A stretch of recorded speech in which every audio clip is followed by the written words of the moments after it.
Now I would like to introduce our first speaker. Karen Levy will be talking about RoboTruckers, the double threat of AI for low-wage workers or low-wage work. Karen Levy is an associate professor in the Department of Information Science at Cornell University and associated faculty at Cornell Law School. Her research focuses on social, legal, and ethical impacts of data-intensive technologies. Dr. Levy's book, Data-Driven: Truckers, Technology, and the New Workplace Surveillance, investigates how digital technologies have upended the work lives of long-haul truckers in the United States. Dr. Levy is a New America Fellow and a Fellow of the Canadian Institute for Advanced Research. Dr. Levy, I'm pleased to have you with us. Thank you so much, Christina. I'm just incredibly honored to be joining you all today for this convening. What a critical set of issues, and I feel like this convening couldn't come at a more relevant time for policymaking around the topics that we'll be talking about over the next few days. I'm really honored to be able to share some of my most recent work with you today. I've been thinking and writing about technology in the workplace for a while, and as you mentioned, my book on the trucking workplace and the role that technology has played in changing that workplace came out in December of last year. That book is pictured here on the slide. It's called Data-Driven. And what I thought I would do with my time with you today is give you sort of the broad strokes of the problems in trucking that kind of have motivated this turn towards digital monitoring. Give you the broad strokes of the argument I make in the book. And then with what time we have left after that, I thought I'd dig into what's the last substantive chapter of the book, which is kind of about what the future of trucking might look like, especially with respect to autonomous vehicles and the relationship that they have with surveillance. I'll start, though, as the organizers have asked me to do, with just a disclosure that I have no financial relationships that I think bear on the work I'll be talking about here. And then I'm just showing on this slide a list of the folks who have very generously funded this research over the last, this is a 12-year project at this point. So over the last 12 years, I'm very grateful for all of their support. Okay, so what I thought I would do is I would start by talking just a little bit about trucking as an industry. And I see that there's some stuff going on in the chat, but yeah, I'm not going to pay attention to the chat during the talk, because I've never, even at this point, 3 years post-pandemic or post the beginning of the pandemic, I've not successfully been able to divide my attention while giving a talk. Let me tell you a little bit about the trucking industry. So first, truckers are what I and others sometimes call human infrastructure, which is to say that, if you think about the degree to which the economy depends on long-haul truck drivers in the United States and globally, I mean, you really can't imagine a more essential worker. We depend on truckers for moving pretty much everything. I mean, if you look around the room that you're in, or the clothes on your body, or the things on your desk, there's a very high likelihood that at some point, all or nearly all of it was at some point on a truck being driven by a truck driver. Truckers have a little rhyming saying that they sometimes use to express this essential nature of their work, which is, if you got it, a truck brought it. There are about 2 million long-haul truckers in the US. When I say long haul, that's a legal designation, but what it refers to is that these are the folks who are driving very long distances over the highway, what's sometimes called over the road or OTR driving. So these are not your FedEx or UPS drivers, the folks bringing deliveries to your home and then going home to their own homes every night. Like, these are people who are on the road for days or even weeks at a time. The political economy of trucking has a long history, which I'll obviously elide a little bit here, but I'll say only that trucking deregulated legally in 1980 via the Motor Carrier Act of 1980.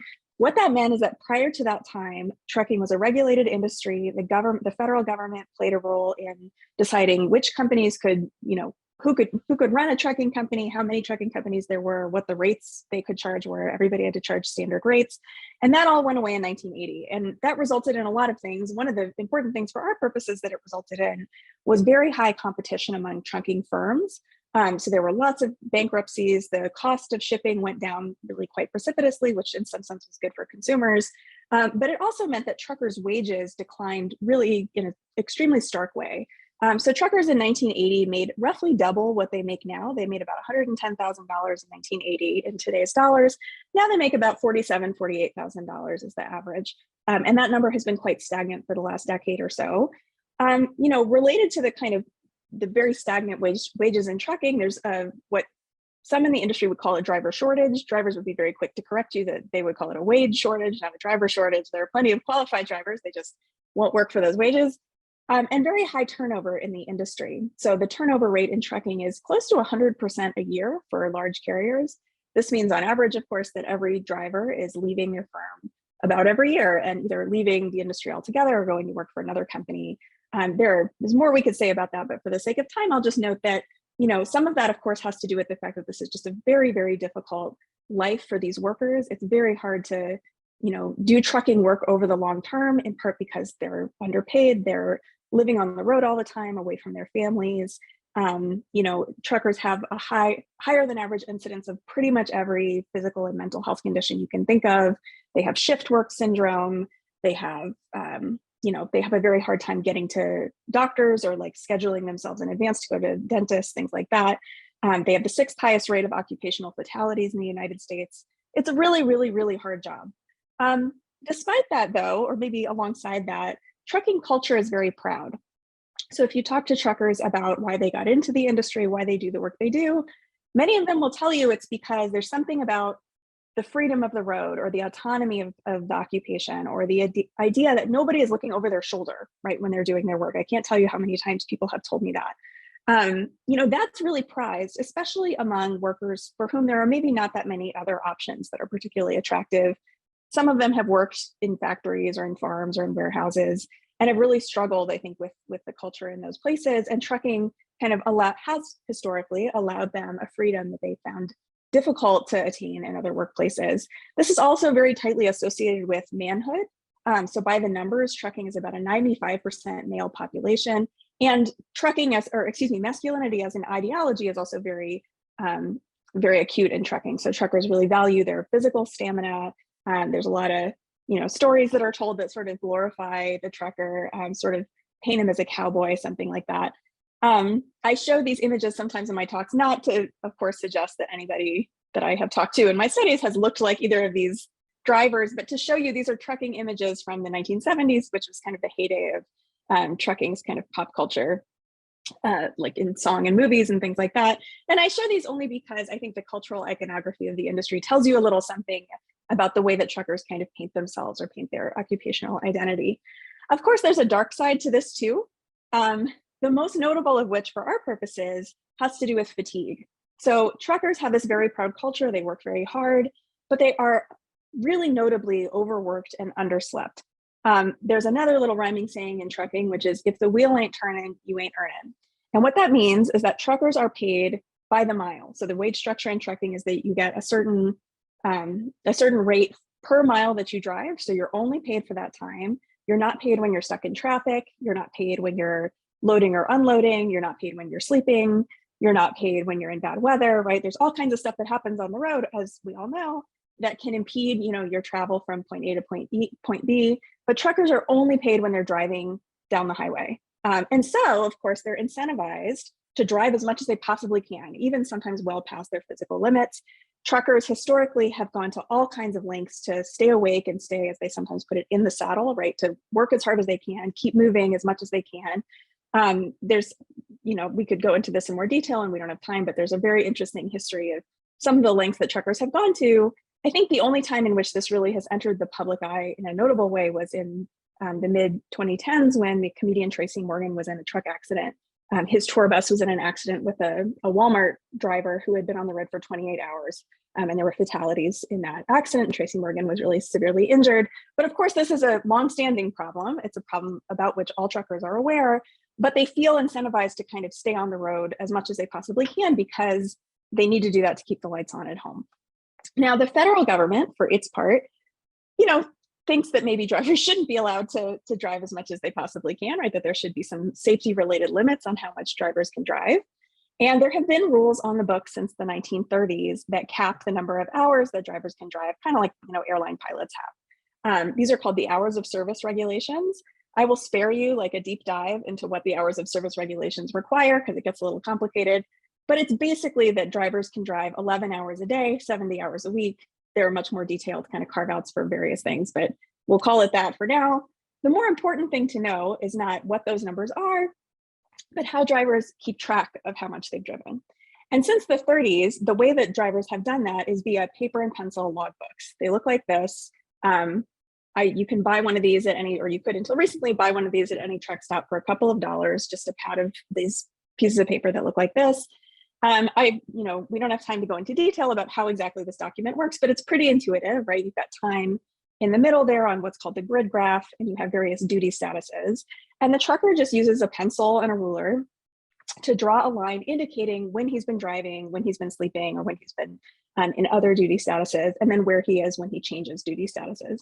And he's required to keep these documents up to date at all times in case he gets pulled over or in case he goes through a weigh station. He has to give them to his employer when he gets back from a trip. And then he has to keep them up to date, and they have to add up to less than the federal limit at all times. But these documents, importantly, are just regulatory documents. These are not connected to their pay. This is just a record that they're required to keep. Now, the problem with this is that I just finished telling you, right, that drivers are only compensated when they're driving. And so they have a pretty natural incentive to sometimes fudge these logs, right, to sometimes drive more than what the legal limits allow.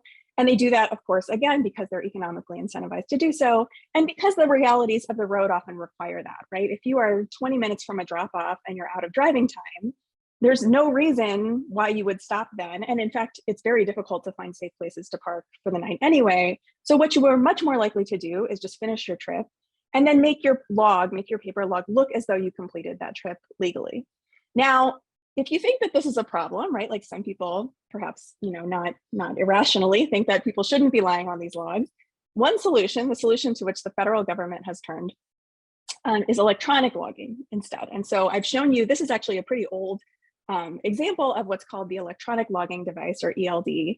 But I picked this one because you can see it has that same grid graph in the center. So you can see that this is just a digital version of that piece of paper I just showed you. This ELD is hardwired into the truck's engine. So the idea is that it keeps track of all of this hours of service data automatically, right? Like the driver doesn't have to register where they are or when they start doing different things. Most of the time, that information is just captured. And because of that, it's relatively more tamper-proof, right? It's not actually impossible to falsify data in these things, as I talk about in my book, but it is much more difficult, right? It's much more likely that these will keep accurate records. And so the federal government has discussed the electronic logging device since the 1980s, actually. That was kind of the first time that it appeared in federal regulations. But there's a long kind of storied regulatory history about, considering these things and then rejecting them, and legal challenges related to these devices. Finally, in 2017, FMCSA, which is the federal regulator responsible for long-haul trucking, put into effect a mandate requiring that all truckers buy, install, and use these devices. So since 2017, for the last 6 years or so, these have been required by all long-haul truckers in the industry. Now, based on what you know about trucking, you can imagine kind of how popular these things are. There are, of course, some truckers who, aren't entirely opposed to electronic logging. Some of them think, that these devices might level the playing field for them in a useful way. They don't want to be competing for loads against folks who are driving for 28 hours straight, and they kind of think like, okay, well, maybe this helps to even the playing field. I think there's an argument to be made there. But by and large, I would say there's been much more negative reception of these devices. Drivers will say that these devices treat them like children or like criminals. They'll note that these devices don't necessarily solve the core problems in trucking, which, as are related to kind of fatigue and overwork, and much more related to the pay structure in trucking. Truckers are exempt from the Fair Labor Standards Act, right, that guarantees overtime pay and other protections to most workers or to many workers. Truckers don't get those protections, right? So some of them think, this digital monitoring is not like actually solving the problems in the industry that I face in trying to get my work done. It just kind of, polices me harder, right, by using this technology. One other reason truckers are often opposed to electronic logging devices or resistant to them has to do with kind of the other forms of surveillance that they enable. So what I'm showing you on this slide is a chart from like a brochure for a company that sells these devices. And you can see this is like one of those specification comparison charts that shows what different models have, right? Like different features of different models. And you can see I put an arrow next to this row that says hours of service. Now, that refers to everything I just finished telling you about, right? This regulatory record keeping capability. But you can see that an electronic logging device, here in this example, there's not a single model that only does hours of service monitoring, right? Instead, they do all kinds of other things. It's almost as though the government had said, everyone has to buy a phone that makes phone calls. But we all know that you really can't buy a phone that just makes phone calls. You have to buy a phone that makes phone calls and texts and gets you on the internet and tracks your location and all these other things. And electronic logging devices are very similar, right? So the actual technologies that are on the market monitor all kinds of other things, often in the service of the trucker's employer. Among those things are things like knowing, a trucker's real-time location, knowing their driving speed, knowing if they're hard braking, knowing if they're changing lanes without signaling, knowing if they're going out of a pre-specified route, knowing their fuel efficiency, which is really big in trucking because it's a big driver of cost, all kinds of other stuff up to and including some biometric and camera-based monitoring that I'll talk about at the end. So lots more data being collected and going not to the government necessarily, but to the trucker's employer, as well as kind of a third layer of surveillance that goes to third parties. So people like insurers, companies that market services or goods to truckers, and are interested in all this data about where truckers are and what they're doing, things like that. So that has been the source. This is a phenomenon that in the book I call surveillance interoperability. And it suggests that this federal mandate ends up scaffolding a lot more surveillance of truckers in ways that really change what it is to be a trucker and how truckers interact with one another, with their managers, et cetera. I won't go through this now because I don't have time. But if I did have time, I would take you through this little exchange. This is an exchange that happened via a two-way messaging feature on one of these devices that just demonstrates how firms interact very differently with drivers. Drivers' sense of autonomy is really reduced. The types of knowledge that are valued on the road are now no longer kind of biophysical knowledge or road knowledge, but are kind of aggregate analytics that a dispatcher can access remotely, and how this allows firms to challenge drivers' accounts and to challenge their assessments of safety, et cetera, in ways that they really were not able to do before. And then I wanted to highlight just this one little quote. So I've talked to, I should have mentioned and I didn't, but this is in large part an ethnographic project. It's a project I've been working on for I started working on it in 2011, so it's been a long time. I've talked to just hundreds and hundreds of drivers in that time. I've gone to 11 states. I've talked to truckers and regulators and dispatchers and lawyers and all kinds of anyone who would talk to me about these devices.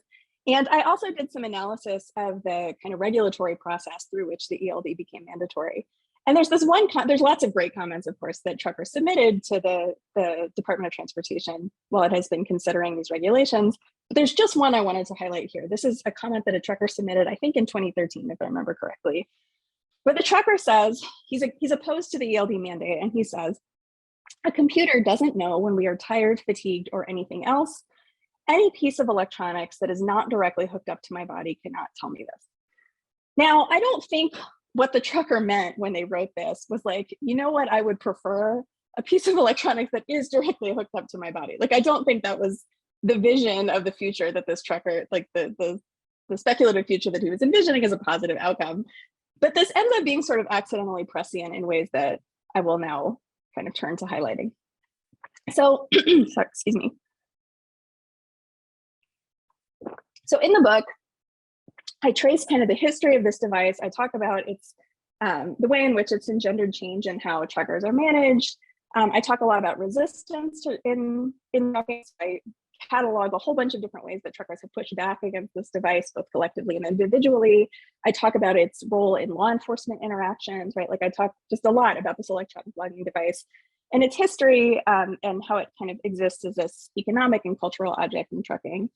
And over the last few years, right, like, I've been working on this project for a while, and over the last few years, it became very clear that when I would tell people I studied trucking and technology, they would immediately think that what I was talking about was autonomous vehicles. They would say, like, "Oh yeah, autonomous trucks, I've heard of that." And I would say, like, no, not that. Like, the surveillance technology, right? A very different thing that you've never heard of and maybe don't care about as much. But people, really just in the last, I would say 5 or 6 years, have really started paying much more attention to autonomous vehicles and the role that they might play in trucking as kind of the primary technology that we should be concerned about when we think about impacts on labor. And I will admit to you that at first I was like very resistant to this because, nobody had really talked about that in trucking. Like, that wasn't something that any of my informants had expressed concern really up until that point. And, people talked about these devices as though what they were going to do was replace the worker altogether, right? And I kind of thought, okay, well, is there any reason for me to finish writing this book, right? Like, will there even be human truck drivers if, in fact, all the human truck drivers are going to lose their jobs because all those jobs will be done by robots? And so I decided in the last substantive chapter of the book to kind of dig into this argument and see if, in fact, autonomous vehicles were likely to take over. Spoiler alert, like I don't think they are. And I'll explain in the rest of the talk why that is and how the rise of autonomous vehicles as a concept kind of relates to and extends some of the surveillance technology that we do see in trucking today. So let me start just in a very broad sense. I'll go very quickly through this because I think these are arguments that are quite familiar to people. It's not shocking, right, that people think a lot about the idea of robots taking our jobs. This emerges in the public conversation every couple of years, most notably like very recently around ChatGPT and generative AI models, right? Lots and lots of forecasts by economists and by politicians about the risks to the workforce that exist by various waves of computerization. I won't dig into this in a lot of depth. I'm happy to talk about it more in the Q&A if people are interested, but I'll say only that, you know, we kind of experience this every few years. I think actually like just about every 10 years, almost on the button. This is a paper from 2003 by 3 economists. Frank Levy is no relation to me, kind of talking about the idea that the wave of computerization that people were experiencing in 2003, you know, might affect the likelihood of certain jobs to become automated away. At the time, the kind of axes people cared the most about were whether a task was routine or non-routine, right? Whether the job that consisted mostly of tasks that kind of were always new, involved new elements, or were kind of the same thing over and over again. And then also whether the job was could be thought of primarily as analytic or cognitive versus manual or physical. And at the time, again, this is 2003, trucking, actually, I underlined it here, was one of the jobs that people sort of considered most safe from computerization. Fast forward 10 years, this is 2013, and you see another wave of this concern, this time around kind of the rise of AI that happened in, you know, the early 2000s, 2010s. And here the forecast has changed quite significantly. So, you know, this particular, I'll skip a lot of specifics about this particular paper, but I highlight it just because this paper got a lot of play, both in the kind of public press as well as in policymaking. So this is a paper by an economist and a machine learning researcher who highlight jobs that they think may be automated away by AI. They have a pretty dire estimation that about 47% of US employment was at significant risk of being automated away. That obviously didn't really come to pass, but trucking was at the very top of their list of jobs that they thought might be automated. This was taken up by Obama and by, you know, other policymakers who did similar kind of projections and some reports they put out about the same time. So there's a lot of concern, right, that trucking might be the type of job that would be automated. It's not shocking, right? I just finished telling you about all of the problems in the industry, how underpaid it is, how fatiguing it is, how much risk it entails. Like, this may be an industry that's sort of ripe for disruption in some ways. There's a lot of money to be made from potentially automating away the labor costs in trucking, or so, you know, so the argument goes. This is concerning, right? Because, so this is a job showing the most common job in every state. This is 2014 data. But you can see trucking is the most common job in 29 different states, a wide range of states, right? From California to Iowa, right? Like lots and lots of different states with different economic and social conditions.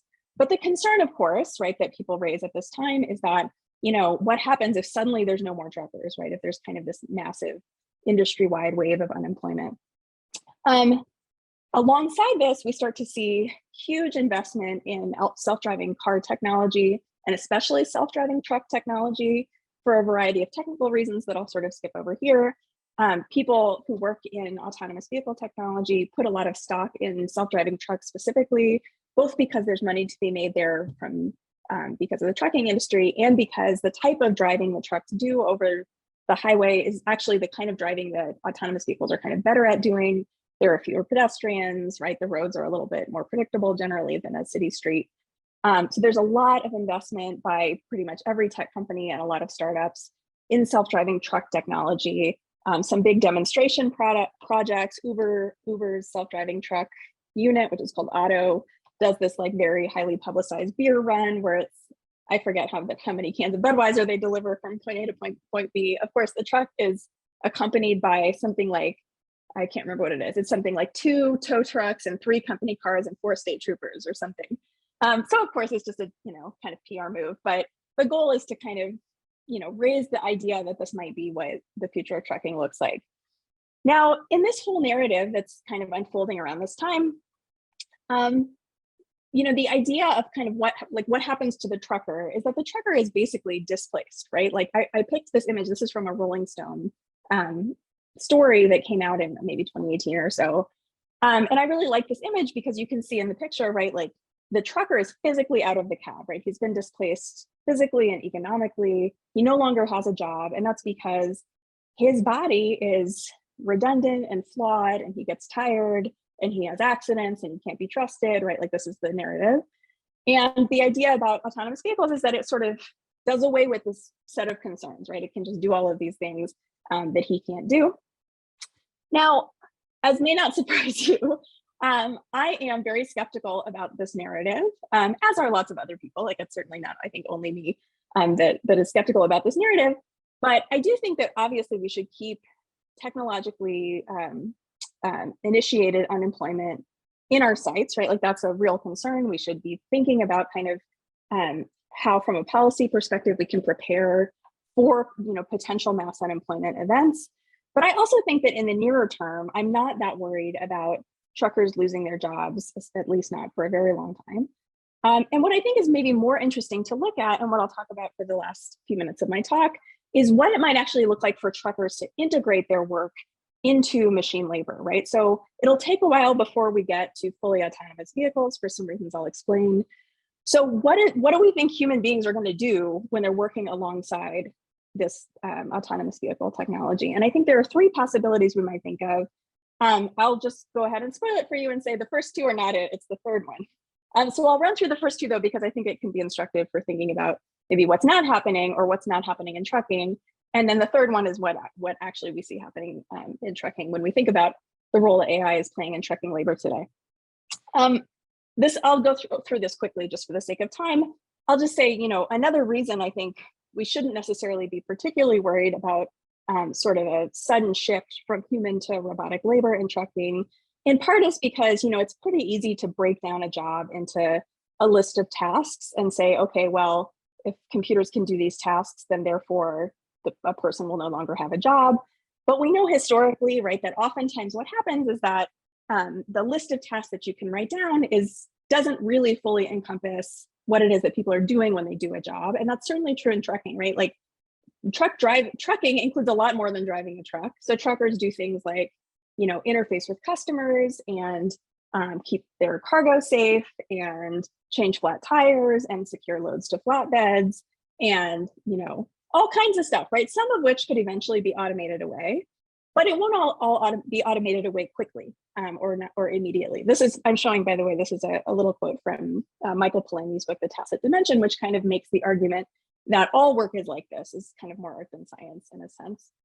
There's also a pretty significant public pushback against autonomous vehicles. So I don't know if anybody has seen the movie Maximum Overdrive. It's a really good movie, but it's a literal horror movie about autonomous trucks.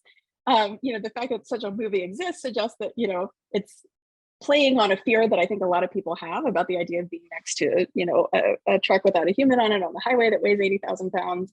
If you look at kind of public opinion data about people's comfort with being in autonomous vehicles, about 75% of people say that they're like pretty deeply just uncomfortable with the idea of being around autonomous vehicles or having them tested in their neighborhoods, for example. So, those are some of the reasons that I think, we should think about this as a slow integration process, not this sort of sudden phase shift. So let's talk quickly about what these three models of integration might look like. The first is something that in human robot interaction is sometimes called the handoff. And the idea here is that when you have a machine and a human being, they integrate their labor into one another by sort of passing the baton of the work task back and forth, right? So the human does that to which the human is best suited, the machine does that to which the machine is best suited. In theory, everyone's very happy, right? Like the human gets to do maybe the more interesting parts of the job, the human does maybe the dirtier, more routine parts of the job. It doesn't, of course, look like this piece of clip art at all, but this is just what comes up on Google when you type this in. I find the image funny, so I put it on the slide, but it of course doesn't look like this.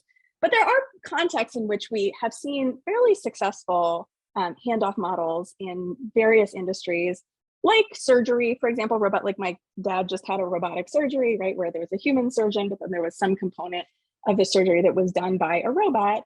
And my sense, I haven't talked about surgeon, but my sense is that that kind of handoff, like that sort of baton passing, can work fairly well. I think we could make a case that in air piloting too, right? In aviation, you see sort of a similar successful handoff. And the vision in trucking is that something like this could happen there too.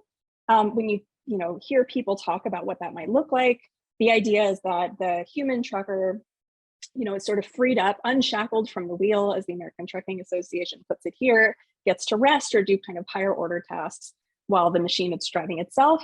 I know you can't read this, and that's fine. You don't need to. My goal here is just to show you this artifact. This is the graphic that's put out by the Society of Automotive Engineers, which is like a standards body for autonomous vehicles.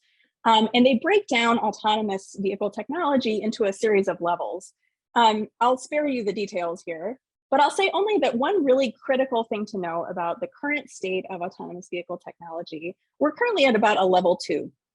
You can see there's a different color between level 2 and level 3, and that's a really critical difference, which is that from level 2 on down, the human being is sort of in charge of knowing when the baton has to be passed back and forth, right? So the human being has to be monitoring the driving environment at all times. So if you have like a Tesla, which is a level 2 vehicle, right? Like people don't do it, but what you're supposed to do is keep your hands on the wheel at all times and be ready to like grab the baton if the machine throws it at you, which it's likely to do when it doesn't know what's going on, right? In like a safety critical situation. We do not yet have, we haven't yet advanced, and some people think we'll never advance beyond that, right? To level 3, level 4, level 5 technology, where the machine monitors the driving environment and the person doesn't have to. Now, why does this matter? Because human beings are intensely terrible, like cognitively awful at monitoring a driving environment, waiting for an emergency to happen, and then taking control of the situation. It takes people about 17 seconds to gain control of the vehicle from like paying no attention to suddenly like being in a safety critical situation. You of course have nothing close to that on the road, right? Like 17 seconds is eons on the road. Accidents happen in fractions of a second. So people just are not well equipped for this. There's a bunch of really, really interesting studies that I don't have time to get into today. Some of them are the Norman Mackworth studies from the 1940s that he did with radar operators, kind of demonstrating that, this kind of like passive fatigue that sets in, what sometimes is called vigilance decrement, this idea that you monitor a situation where absolutely nothing is happening that you have to do, and then suddenly you jump in and like respond to this safety critical situation. People's ability to do that falls off after just a matter of minutes. There's a great quote by the human factors researcher, Peter Hancock. He calls this the hours of boredom and moments of terror problem. And a lot of people think that this problem will beset autonomous vehicle technology over the long term, and may be an intractable problem, right, in the development of that technology.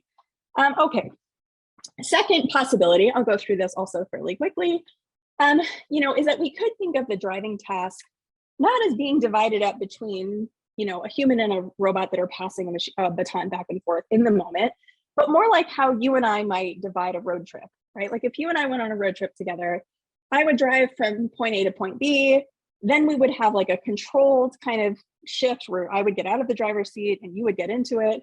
During my segment of the route, I'm 100% responsible for driving. During your segment of the route, you're 100% responsible for driving, right? Like maybe something like that could work, because then you don't have these kind of safety critical moments of handoff. This is the vision that Uber has had, or used to have, for their self-driving truck vertical. What they envisioned was a system in which they would set up a series of hubs around the country, and they would have autonomous trucks drive back and forth, or drive, across the country to these various terminals. And at the terminals, human beings would kind of pick up and do the last mile, essentially the last mile work, right? They would pick up the truck and they would do the local driving, right? Which is harder for trucks to do, but it would be these controlled kind of moments of handoff. One problem with this is that, if you remember, I told you that truckers are paid by the mile for the work that they do. So what Uber was essentially proposing to do was to automate away basically the lion's share of truckers' wages. Although, in a way that that's a significant problem, right? That would have been like a real showstopper, I think. But certainly aside from that, it could have been potentially quite appealing for truckers to get to do this local work. A lot of truckers want to do local hauls because they want to be able to go home every night. A lot of the fatigue problems in trucking aren't as severe if you get to have this more regular schedule where you're doing local hauls, but it's just not something that's economically tenable given the current wage structure in the industry. Oh, this is just a picture of kind of, you can imagine why Uber envisioned this, because in some ways it's not so different from the matching that they do in rideshare. So I talked to Uber at the time that they were thinking about this, this project, that they had kind of envisioned this project. I read some white papers that they put out and talked to them. And I told them, and I felt weird about it at the time, because Uber is like, was and is not like known for its great labor practices. But I kind of thought like, maybe this could actually be amazing for truckers. Like maybe Uber is politically powerful enough that this becomes like a strange bedfellows situation, like an unholy alliance. And Uber maybe has the political power with that almost no one has to actually change the way truckers are paid and get them compensated for, you know, like based on time rather than mileage, which could be actually much better for truckers, right? So, and it wasn't just me, there were other people who studied trucking who also thought like, maybe this could actually be kind of good in this sort of unanticipated way. But then promptly Uber shut down its self-driving truck division, related in large part to some legal troubles that it had with Anthony Lewandowski and some IP theft issues that they had with Waymo. So not really having to do with this particular kind of idea of how work would be divided in autonomous trucking. But you know, there are some other startups that have suggested kind of a divide and conquer network coordination type strategy like Uber's, you know, since this happened. But I think even for Uber, it would have been like a very significant infrastructural lift to build these hubs around the country and develop this whole system. So I don't have a lot of hope that something like this is going to happen in the next few years. Okay, so let's get to where we were going. So what is it that we actually see happening in trucking now? Like, how is it that AI is actually being felt in trucking labor? So this is an image from a trucking magazine called Landline, which is a really great magazine that I've been reading for a long time. And this is a cartoon by a cartoonist named Mo Paul, and it accompanies an article called Something About the RoboTrucker, right? So it's where I got the title for this talk. And obviously this is a caricature, but it's sort of only just a little bit a caricature. Like these technologies are not so different from actual technologies that are on the market and that are used in trucking labor now. So I'll tell you very quickly about what some of those are. There's a whole set of technologies that there's a lot of trucking companies that use camera systems, sometimes dash cams that face out, increasingly also driver-facing cameras that face in. These are integrated into the electronic logging device systems, right? So earlier I was telling you about kind of this kind of scaffolding of managerial technology that's built on the ELD device. This camera system is often now like a component of that, or is increasingly a component of that. And sometimes these technologies are augmented by AI that looks for signs of fatigue among drivers. So it'll do things like look for eyelid closure or like head nods or other ways in which you try to determine if a driver is tired. Once it does that, it'll do something like, they do all kinds of different things, but they'll sound an alarm or they'll shine lights in his eyes. They'll text the driver's boss or like alert the driver's boss remotely. My favorite one has like a seat cushion that you sit on that's integrated into the system that kind of like gooses the driver back into attention, you know, when he is starting to get fatigued. I'm going to go quickly through the end of this here. This is a vest that Mercedes-Benz was piloting. I don't think they actually ended up building it. But what the vest does is it keeps track of the driver's heart rate. It's looking for disruption or heart attack, things like that, irregularities in the driver's heart rate. If it detects those, it can pull the car that it's connected to the vehicle, it'll pull the car off into a safe place. This is a system called the Smart Cap. The Smart Cap does a constant EEG on a driver's brain waves, again, looking for signs of disruption or fatigue. This is a headset called, there's lots and lots of technology. So I'm just giving you, a small smattering of what's available on the market. This is something called Copilot that looks for whether a driver is checking their left and right mirrors frequently enough. Right, there's just a whole bunch of different things. And what I want the takeaway to be here from me kind of listing some of these technologies is first just the distance between these two narratives, right? The narrative on the left is this idea of displacement, that what AI has done is kick truckers out of the cab, right? They're on the side of the road. They have no more means of providing for their families. And the image on the right is very different, right? Truckers still have their jobs. They're still very much in the cab, but they've been joined there by these technologies, right? Their work has been hybridized in this way that is quite intimate actually, right? Like involves, it's really on and in their bodies in these ways that really change what it is that trucking work looks like and feels like. And I think it's really critical that we keep both of these in our minds at the same time, right? We should think about both of these as threats to labor one of them maybe is a threat to sort of the quantity of labor, but the threat on the right is a threat maybe to the quality and dignity of low-wage labor. And that's why I call this the double threat of AI for low-wage work, is because both of these, I think, are threats that we should keep in mind. And then I'll close, this is, I think, my final slide, only by kind of just noting one kind of conceptual takeaway from this too, which is that, I think I quite naively thought when I started kind of looking into autonomous vehicle technology, that automation would be sort of a substitute for labor in the trucking context. But of course, that's not the case, right? Because automation still requires a human labor element in trucking and in most other contexts as well. And therefore, what it actually means is that automation and surveillance operate as complements. What we end up needing to do is surveil workers, often kind of even more intimately or more granularly, in order to sort of have them function as a cog in the machine, right? Or to integrate their labor with the labor of computers and robotic technology. And we should also be mindful that this kind of technology is happening not only in trucking, but also in just commercial vehicles. So I've shown here, some various, like the image on the left is from Affectiva, which is a company that does kind of AI emotion detection. But in Europe and probably in the US in the next few years, all technologies, or excuse me, all vehicles that have some degree of autonomy will also require driver monitoring that looks very much actually like the types of things that we see in trucking. So we should be aware of these things, both as kind of a labor issue in trucking, but also as something that we should be thinking about in just our own, private consumer lives, right? Or in our own purchase of vehicles, et cetera. Anyway, thank you very much for letting me share this research with you, and I'm looking forward to hearing Lisa's talk. Wow, thank you, Karen. What a fast-moving and whirlwind tour of trucking and automation. There are so many questions I have, and if we run short of questions from our audience, let me just say I have a few that I would love to hear your answer to. So we're going to hold questions until the end of our second talk. And so now I want to turn to Lisa Kresge.